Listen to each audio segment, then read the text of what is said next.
Ricky Schroeder stuck in traffic, so Linda Cohn was kind enough to move up on the Rich Eisen show and join us from Madison Square Garden. Linda, I never thought you probably never thought you'd ever be introduced in that manner on any program that you've ever been on.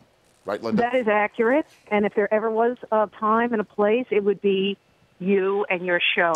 And speaking of Ricky Schroeder, is that the same Ricky Schroeder, the famous Ricky Schroeder that also was in NYPD Blue, trying to replace the great Jimmy Smith after Bobby Simone died? Yes. Is that the same? Yes, the same one in Silver Spoons, the same one who made us all cry with John Voight in The Champ as a child actor from my hometown of Staten Island, Linda. That very same Ricky Schroeder.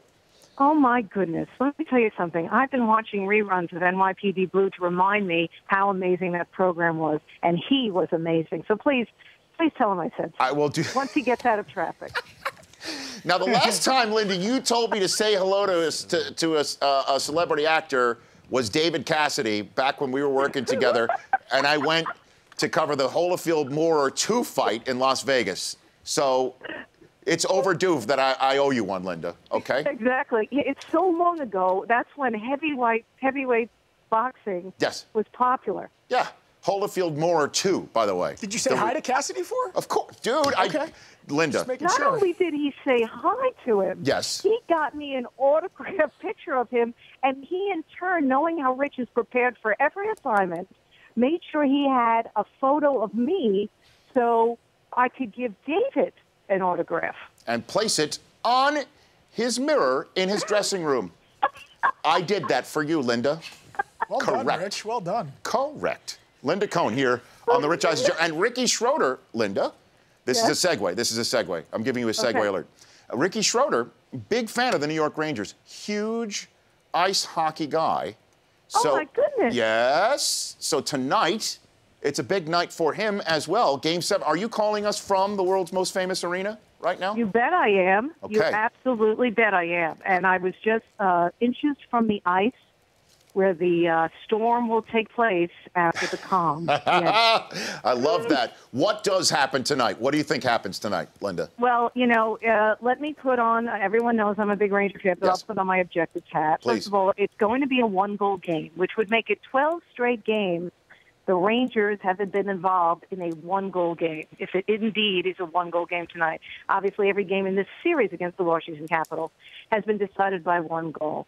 I'll tell you, it's such a fine line between these two teams. But the Rangers, Rich, the stats, 6-0 all-time in Game 7s at home. They've won their last 9 games at home when facing playoff elimination. They have 7 guys with tons of Game 7 experience on this team. So all of that, as we all know in sports, on paper, it looks like the Rangers' victory. I think it will be a Rangers' victory, but I really do believe to make all Ranger fans nuts and crazy, it's going to go down to the last second. Yeah, well, and you know that's how the Caps won Game 1. And essentially, if that didn't happen, maybe there wasn't going to be a Game 7. So what do the Caps have to do tonight, Linda, while you do have your objective hat still on? What do the Caps need to do tonight? If the Caps do, let's do the. I'm going to give you a fill-in-the-blank question, which, as you know, is one of the laziest things a host can do. So fill in the blank. The Caps must do what? Fill in that blank to win tonight. They must get a goal by Alex Ovechkin, and they must have their goaltender, Braden Holtby, play his best game of the series. And if that happens, the blue shirts go down tonight, you think? Yeah. It could be dicey, yes. But I don't like to think of that. Okay. If I'm a Capitals fan, that's what I'm hanging my hat on right now. Well, that too, and the fact that the Nats are on fire, and also, you know, the Wizards are doing. There's a good mojo going on. What's your reaction to Ovechkin's guarantee, Linda? Yeah, that was sort of half. You know what? I mean, you know, what else is he going to say? Right. But nobody in a Ranger dressing room would ever say that, unless it's, of course, the Messiah. 1994, Mark Messier said it, and it worked out for him and that team. But for Alex Ovechkin to do that, that's him being the captain. That's him feeling that his team, you know, needed to hear from the captain that he believes in himself. He believes in the core of this team, even though they've lost their last 2. And remember, you know, the Rangers did this last year. They came back from 3-1 deficit, won a best-of-7 in the second round. They've become the first team in NHL history to do so in back-to-back years if the Rangers can pull this off. So you talk in the Rangers dressing room about Ovechkin's guarantee. They don't care about it. Their head coach says, you know what? We believe that our players. What about his hit on do their talking on the ice? Sure. What about his hit on McDonough? There talk about that in the Rangers. Yeah, that was a big world. hit. I mean, the guy's a freight train, okay? And he glided into Ryan McDonough, who is the Rangers captain. Ryan McDonough came back into the game because, hello, he's a hockey player. And, of course, he'll be fine if he's going to play Game 7. So, the refs let a lot of things go, as you know, Rich, in the postseason. It's not the regular season. And that's going to be a big key tonight, too. May I talk a little X's and O's for you? Please. I mean, it really depends on the officiating. If they let a lot of stuff go, that's going to favor the Capitals. They're a physical team, and they like to box out the Ranger forwards and not allow them in the dirty areas. And don't you love when I mention the dirty areas with you, Rich? But the dirty areas are like right in front of the net and causing a commotion and chaos in front of the Capitals goalie. Yeah, there's a lot of grinding in the dirty areas. There's no doubt about that. Linda, yes. And Linda, you just mentioned an old school Sports Center term right there. I hadn't heard that one in a long time. That he would return. He's a hockey player. I love that. That was that was DP, right? Forget it. DP. Was that in the DP repertoire? Your repertoire as well, right? We were. It's probably mine because I actually played the game.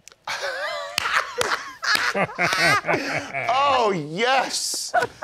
Oh yes. I said so, too. Shots fired on Dan Patrick are always the best shots fired. So what do you think about the Western Conference? Everybody's cooling their heels out there. Let's put it this way. In all honesty, we know Tampa is playing very, very well, and a Game 7 is how champions can get forged. I understand that.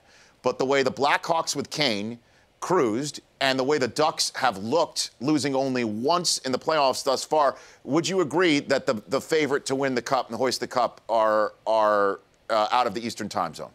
Linda. Yeah, the favorite to win the Cup, even though the Rangers won the President's Trophy, will be either whoever comes out alive of that Chicago Ducks series. That is monumental, a titanic matchup. And the one thing that would go in the favor of the Eastern Conference team is the fact that those two will probably go 7, and it will be physically demanding, emotionally draining. Mm-hmm. Who do you think? You got to wonder. Well, you got to wonder when you win a series like that, what you got left for the finals. But hey, these are hockey players, and they'll figure it out when they're playing for the Stanley Cup. Hey, Linda, thanks for calling in. So, how nervous are you? Scale of 1 to 10. I'm a little concerned. I'm a little nervous, but I'm cautiously optimistic, as all Ranger fans would be. Right. And when you put your objective hat on, what does that hat look like, Linda? What is it? Well, the objective hat can't be blue, which is a Ranger color, and it can't be red, which is a Capitals color. So let's go with teal. No, I'm just like, what type of hat? Not color. I mean, is it okay. is it a what type of hat? Is it a ski cap? Is it a tam o' shanter? What type of hat is it? No, you know what? It's a ski cap. Okay. The hair looks great on me with a ski cap.